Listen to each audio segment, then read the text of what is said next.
Dur. ASMR yapalım mı? ABS. Bunu biliyor musun? Yapıyorsun. Yapalım mı? Evet. Canım canım. Tek çare ne biliyor musun? Tekrar. Kırıldı.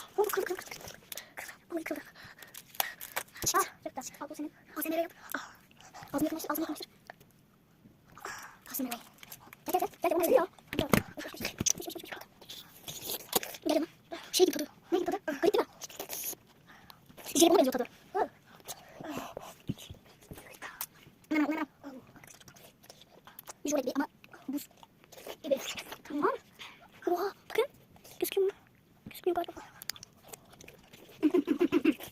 Burada bunun ne sana? Bakın. Tabii bunu hazır içmişler. Ama attı ya. Geçecek bir nasıl oldu? Arkadaşlar. Böyle. Buradayız. Yapın bak. Tadı çok güzel. Çok güzel. Sen biliyor musun? Bak.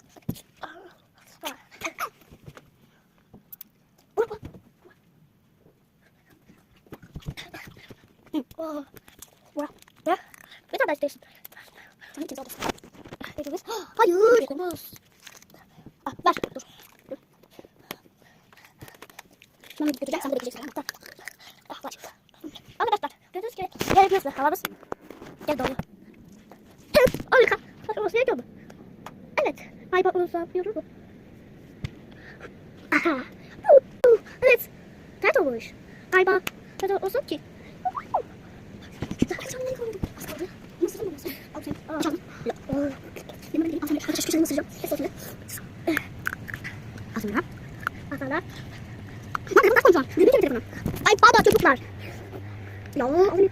Bismillah. Takip. Tamam. Hayır. Ne yapıyorsun? Hemen gidiyorsun. Bak buraya. Yama. Benim. Benim. Arkadaşlar.